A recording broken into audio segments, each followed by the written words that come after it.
In this edition of In the Trenches with Dave Lapham, brought to you by First Star Logistics, we are going to review the 41-10 thrashing the Cincinnati Bengals put on the Pittsburgh Steelers. 41 points scored by the offense, although there was a pick six. So 34 points scored by the offense, 41 points in total. Brian Callahan, Bengals offensive coordinator, we're going to talk to him about how they schemed the Pittsburgh Steelers and how physical the Bengals played to score the points that they scored.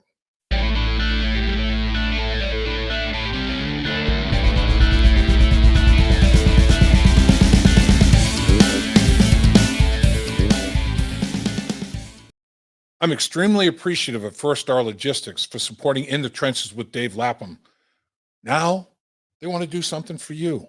And boy, if you have not taken advantage of this, shame on you. Sweepstakes.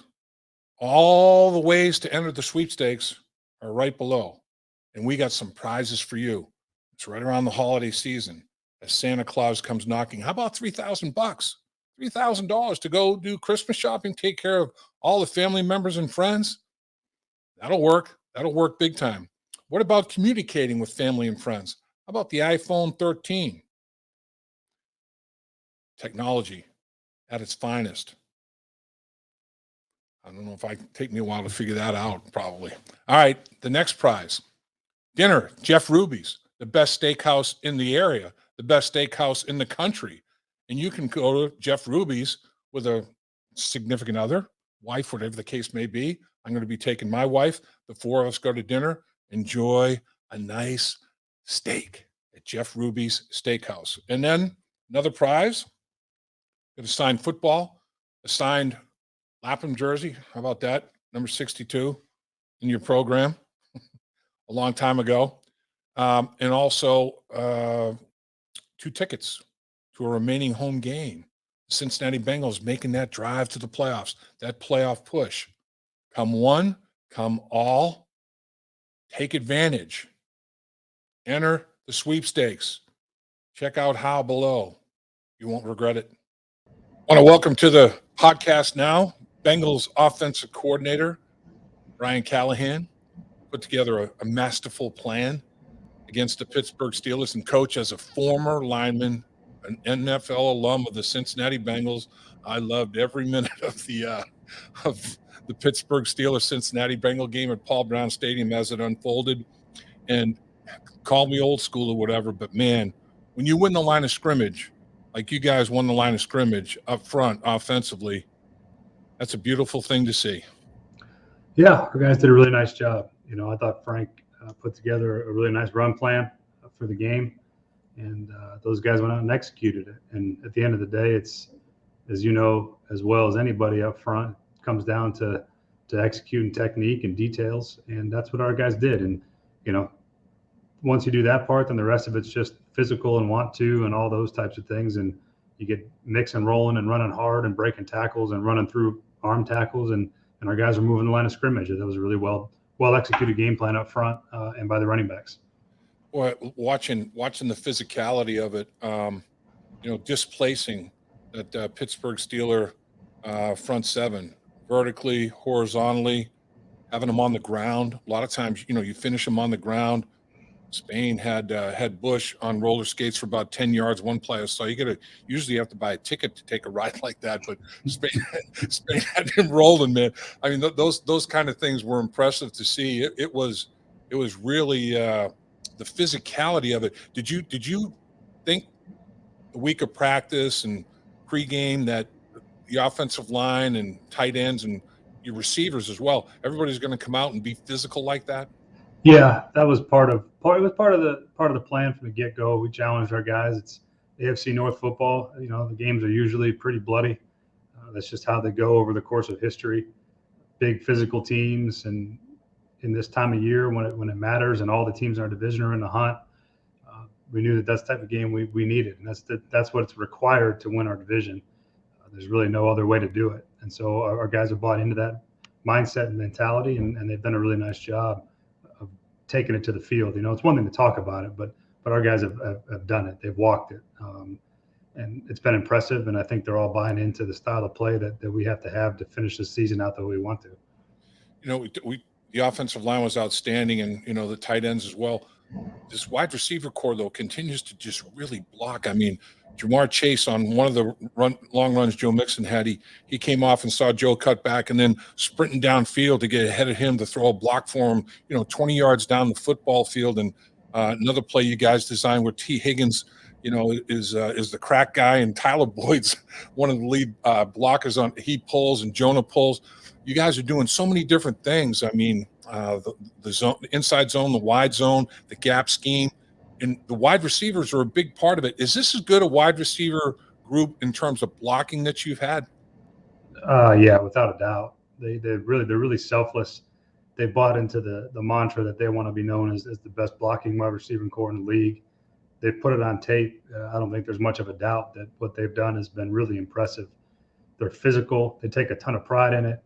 I thought it was really cool on Joe's long run that Jamar hit a block on. He was probably just as excited for the long run and the block than he was any touchdown he scored. And that's just their mentality. They're really selfless. All those guys care about is winning games, whatever's asked of them, whether it be to block 10 times or catch the ball 10 times. They respond with equal enthusiasm, and they take pride in it. And it's really fun to watch. But they're also a huge reason why we've had success running the ball on the ground the last few weeks is, explosive runs are always going to be attributed to running backs and offensive linemen, but the perimeter blocks are the ones that spring them. And our guys have done a great job of being physical and covering guys up. We've pinned a bunch of defensive ends on some of those pin and pull plays, and they give those defensive ends all they can handle, and they get the play started. So it's been really fun to watch. I think it's really, really cool how much pride they take in being good at that element of the game, and it's certainly helped our offense. How about the move that Joe Burrow put on Minkah Fitzpatrick on his touchdown run? I mean, out in space, give him a little wiggle. I mean, that was pretty impressive. Joe's got some pretty good athleticism. He's got the ability to wiggle a little bit. It's good to see him do that, and you could tell. I mean, he threw Minkah off just enough to get across in the end zone. So the more he can do that, the better it's going to be for us in the long run as he gets comfortable being out in space and taking what defenses give him. And when it comes to scrambles and carrying the ball, and there's a lot of hidden yardage with quarterbacks running the ball on scrambles and stuff like that. So it's productive. It ended up being a nice touchdown in the red zone for us. And those are the types of plays that when plays don't go exactly how you think they're going to, that you can be able to gain positive yards. And to see Joe finish it off was fun. Joe, with that running game, was about as efficient can be. 20 out of 24, I believe it was. 5 out of every 6. I mean, that's getting it done. Was he about as precise as a quarterback could be, both mentally and physically? No, there's no doubt. When you put a stat line like that across, he wasn't required to make a ton of huge throws, and he made all the ones that were presented to him.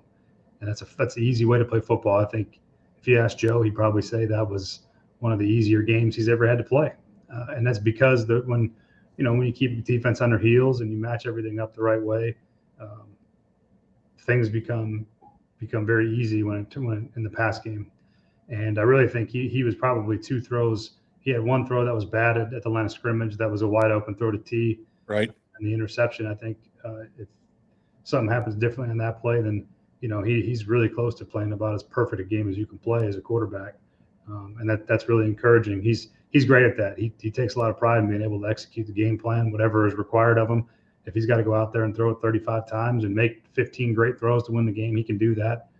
If he's got to sit back and watch Joe Mixon run it and make throws 4 or 5 times when he has to, then he's willing to do that. So all these guys care about is winning football games, and they'll do whatever is required on a game-to-game basis to do that. I remember vividly Bill Walsh saying, gentlemen, the best down to throw the football is first down. The toughest down to run the football is first down. Well, you did both. You threw it and ran it on first down.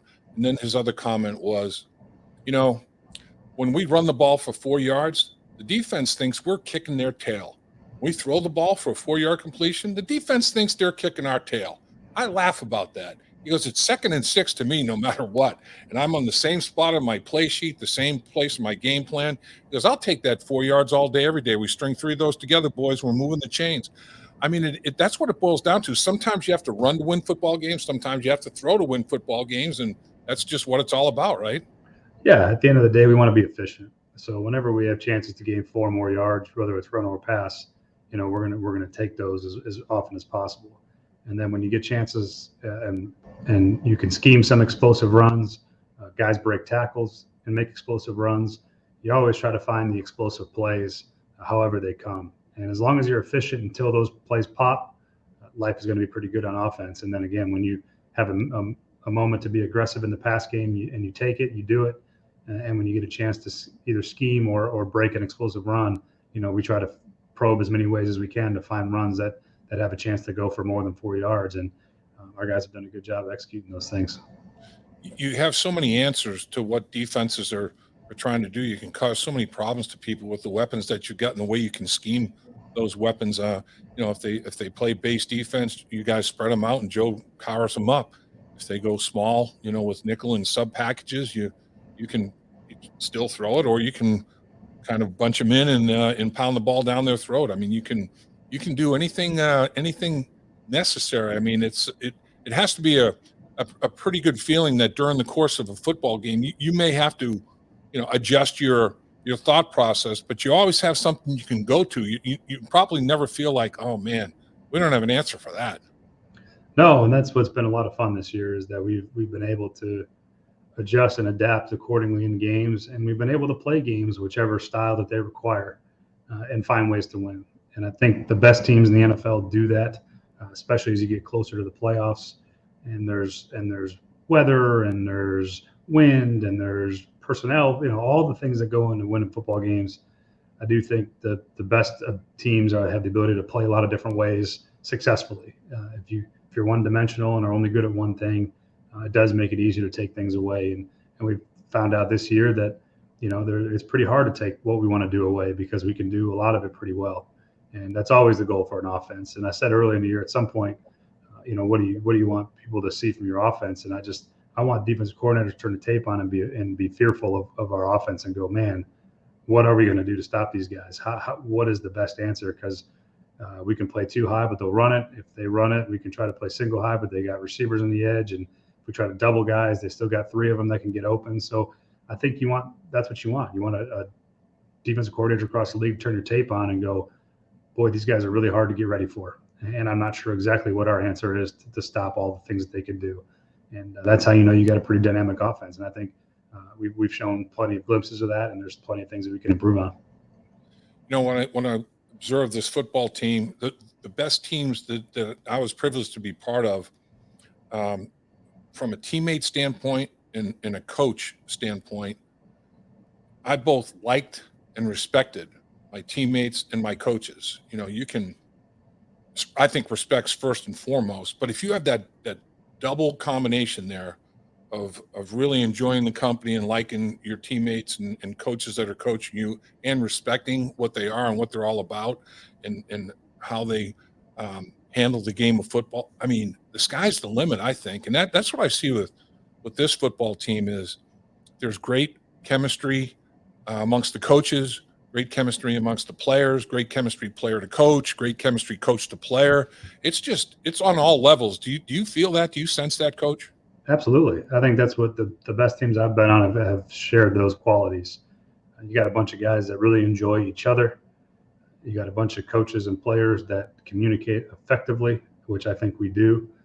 They enjoy coming to meetings. They enjoy being around each other, coaches and players. I think Zach's done a great job as the person who everyone looks to in leadership to keep the ship steady and guide the team in the way they need to be guided and set the tone for each week. And he's done a fantastic job leading our organization. And I think that it's a trickle-down effect. It always starts at the top, and from Zach down, it's everybody does their job and has their role and has a really good relationship with their players. And I think at the end of the day, it's always going to be about how much guys care about each other and how much they care about the cause. And teams that have that, I think, usually tend to separate themselves when it's not all about who gets the credit, when it's not about who gets the awards and who gets the attention, when all they care about is each other and how to win a game. And I think our guys have the they have those traits, and it's been really fun to be around. I know I get up every day and I'm excited to come into the building, and I can't speak for everybody, but I think our players would feel the same if you asked them. Yeah, I remember having teammates like Kenny Anderson, and then he had weapons to throw to like Isaac Curtis, Chris Collinsworth. We had Danny Ross at tight end, Pete Johnson at running back. Oh, it's like we're a problem, just like this football team. And Lindy Infante was our offensive coordinator, and he was brilliant, and he came up with a couple of new protections that really solved any issues that we might have during the course of the season. I remember vividly guys coming in on Wednesday morning. We're talking to you on a big game plan day, and appreciate you talking to us on such a busy day. But I remember coming in there on Wednesdays, and I was like, what's Lindy got, man? I couldn't wait to see what the game plan was going to be, what was going to be presented, how it was going to be presented, how were we going to attack. I mean, I remember how excited everybody was, to show up for work on what are we doing this week, man? How are we going to attack them? If they do this, how are we going to combat that? I mean, that's when it starts to get fun, big time fun. Yeah, I think if you ask the players, I think they would feel pretty similarly that they come to work on Wednesday excited to dig into the plan and see how we're going to attack somebody and what the messaging is and how the game plan is going to be played out. And I think one of the things that's been really fun is to see how well our guys go to practice every day. I think that's one of the biggest things that's changed and allowed us to have the success is the way that our guys practice, both on our scout teams and on our regular on offense and defense. I just think those guys on the scout team practice really hard. They give us a great look, and our guys practice really hard. And I think you see it translate to games. There's a lot of attention to detail and execution in practice that carries over. And I think part of that is when they come into work, they're excited about the plan, so they're excited about what they're running and how they're going to run it in the game. And that part is fun to be around and fun to watch happen throughout the week, and even more fun to see it carry over to Sunday. Obviously, one of your big goals is to compete and win in the division. 3-1 in the division right now with a 7-4 overall record. And all three of your division wins are by 2 scores or more, by 10 points, by 24 points, by 31 points. I mean, against good football teams. Mm-hmm. So do you feel like, wow, I mean, we're starting to really, get to where we would like to be in order to achieve the ultimate goal we want to achieve? Yeah, I think any division in football across the league, you have to win it. If you really, you're counting on, if you don't want to count on anybody else, you want to win your division to make sure you get in the playoffs. And in order to do that and win the AFC North, you have to play a particular type of football, a particular brand of physicality that's different, I think, than some other divisions from top to bottom. It's just what this division's been for a long time. And to be able to be where we're at now, we're satisfied with being 3-1. I certainly wish that we would had the Cleveland game go a different direction. That one got on us quicker than we would have liked. Good thing we get another shot at them later, but we've done well in the division thus far, and not as well as we want to, but we've put together some good performances, and we're going to need them again. We got one more against Baltimore, one more against Cleveland, and then we got these AFC matchups against Kansas City, Denver, and the Chargers. And so those are all teams in the mix, and we're going to find out what our team is made of down these last 6 games and where we want to finish. So, our goal is always going to be to win the division and to walk out at the end of the season with the AFC North division championship hat and be ready to go play into the playoffs. And that's our goal. Let's talk about this upcoming component. You mentioned the Chargers. 12 of the 16 teams in the AFC are 500 or better. Everybody in the AFC North is 500 or better still at this point. The Chargers, they're a football team that has lost a couple in a row, but they're an explosive football team. Justin Herbert, you worked the Senior Bowl when Justin Herbert was the quarterback. You got up close and personal to him for an entire week. What was it about him that was impressive, Coach? Very cerebral, really smart football player. His physical talents were obvious. Just when you look at him, you can see it. But based off what we saw on his tape at Oregon and how he performed at the Senior Bowl, he did a lot of things at the Senior Bowl that you didn't necessarily see on his tape. And it was really impressive. I told him after the game that you're going to be a really good player for somebody for a long time. And at that time, we didn't know exactly what was going to happen in the draft, but I left that week being very impressed feeling very confident that he was going to be an impact player for whatever team he played on, and is going to be doing it for a long time. And you can see his physical skills are up there with just about anybody's in the league. But again, he's got great processing ability. He's really intelligent. And he's got a great way about him. He's very comfortable in his own skin, which I thought is unique for young quarterbacks. And I left with a really high opinion of him, and that hasn't changed. I mean, obviously he's been able to play really good football for the Chargers so far.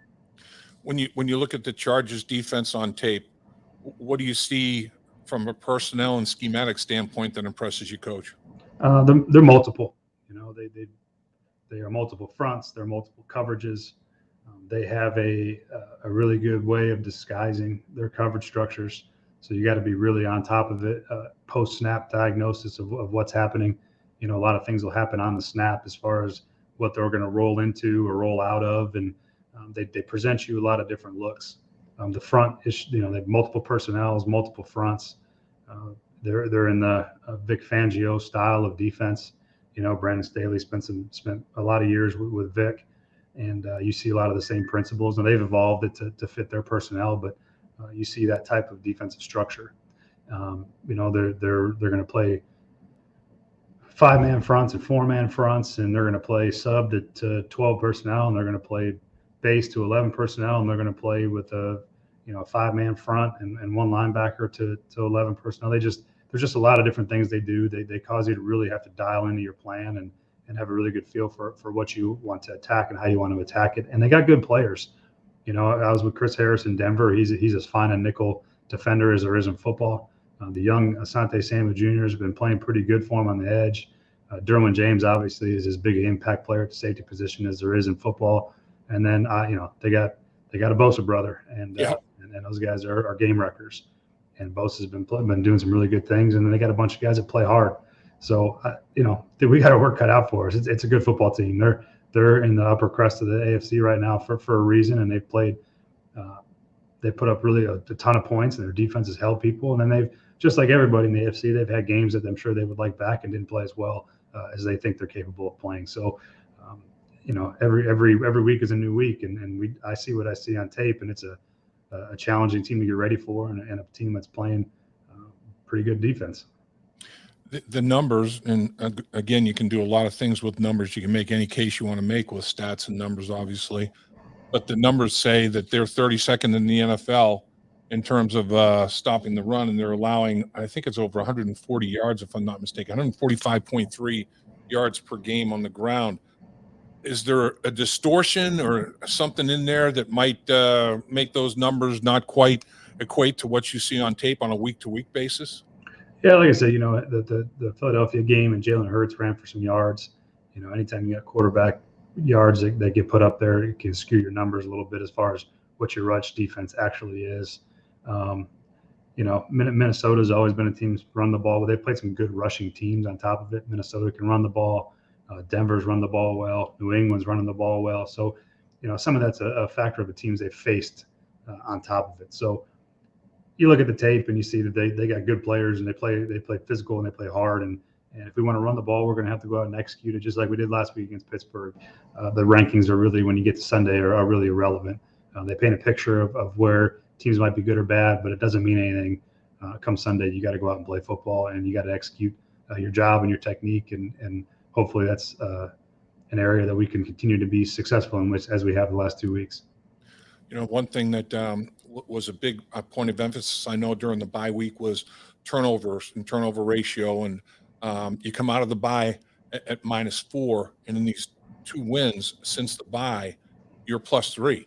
You win the turnover ratio by 1 in the first game after the bye, and by 2 in the second game after the bye. 5 takeaways, only 2 giveaways, and now you're almost back to even Steven in the turnover ratio. I mean, that's going to be a big deal going down the stretch, right? Take care of the football and get extra possessions from your defense. Always is. The turnover margin is maybe the most critical part of winning and losing football games. And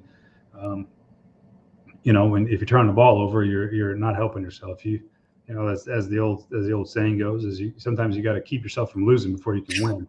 Yeah. And by turning the ball over, you're playing, that's losing. You're losing the football game. And every Monday, Justin Hill, our running backs coach, gets up and does a and all about the ball presentation, or every Wednesday, I should say.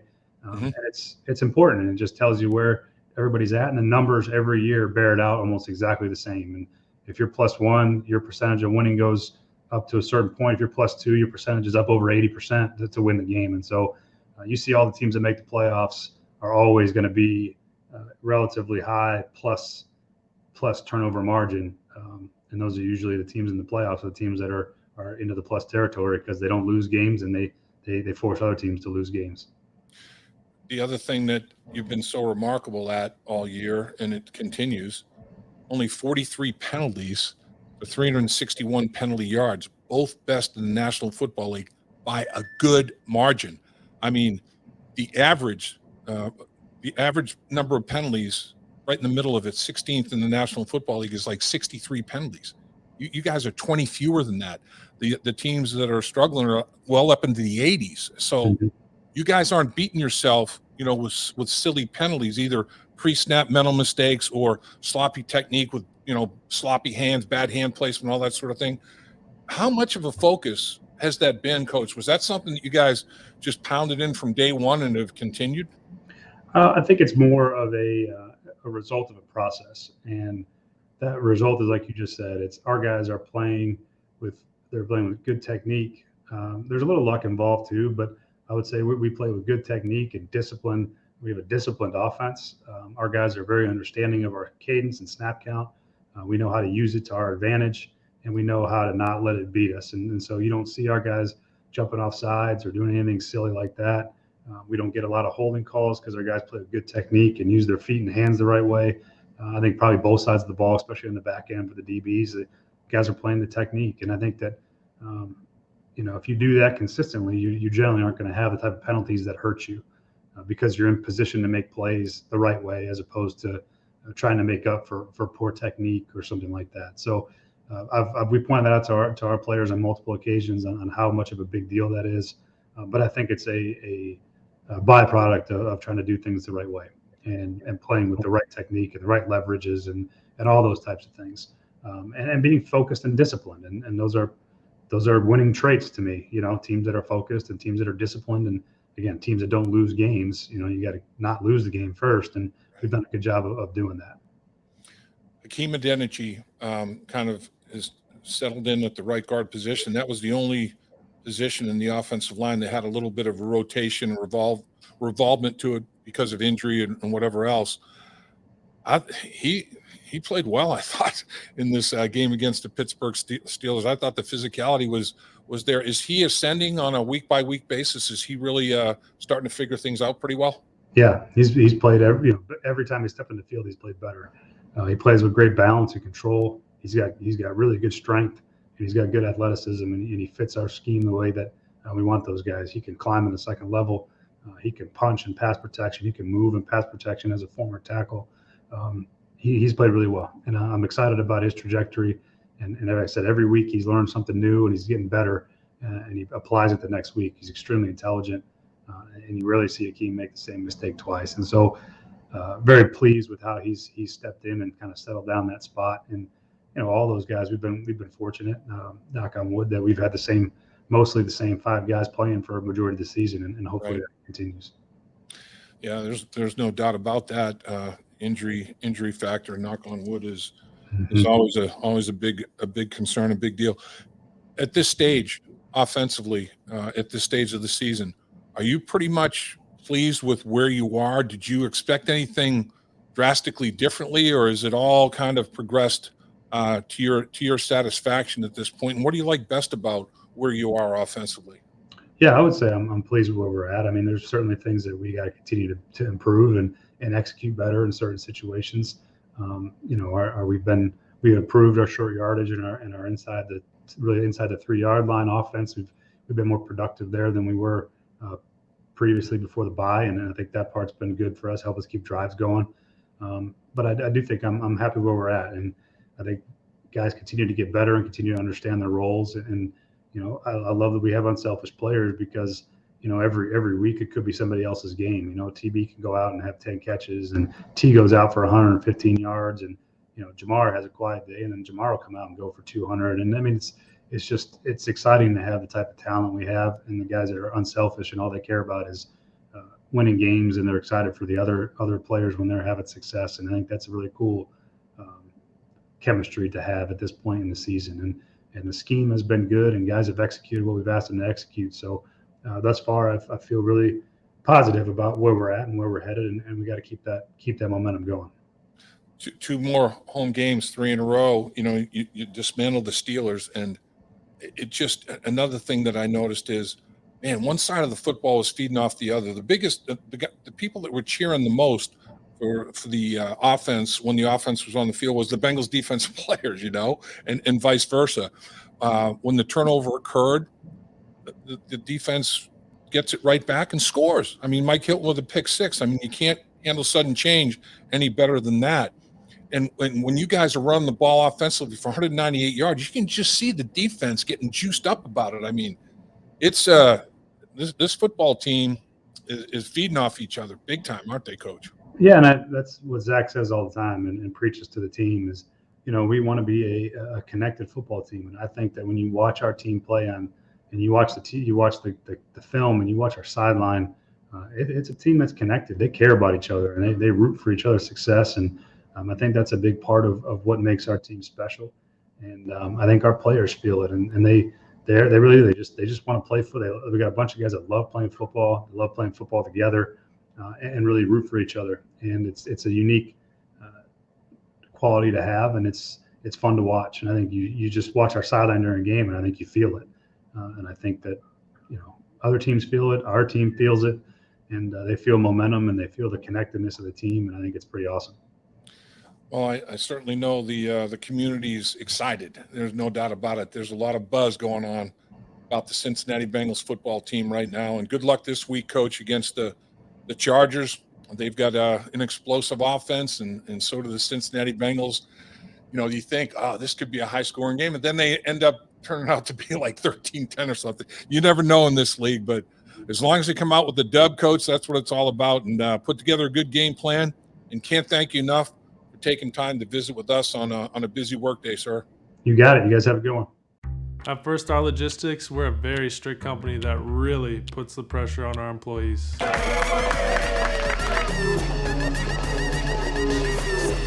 Breaks? What are those? That's what I'm talking about, Icky. Get the body right, then the mind's right. Gotta get that body right. That's right. Yes, sir. Become a star with a chance to earn the highest commission percentages in the industry as a freight broker agent. Check out FirstStarLogistics.com.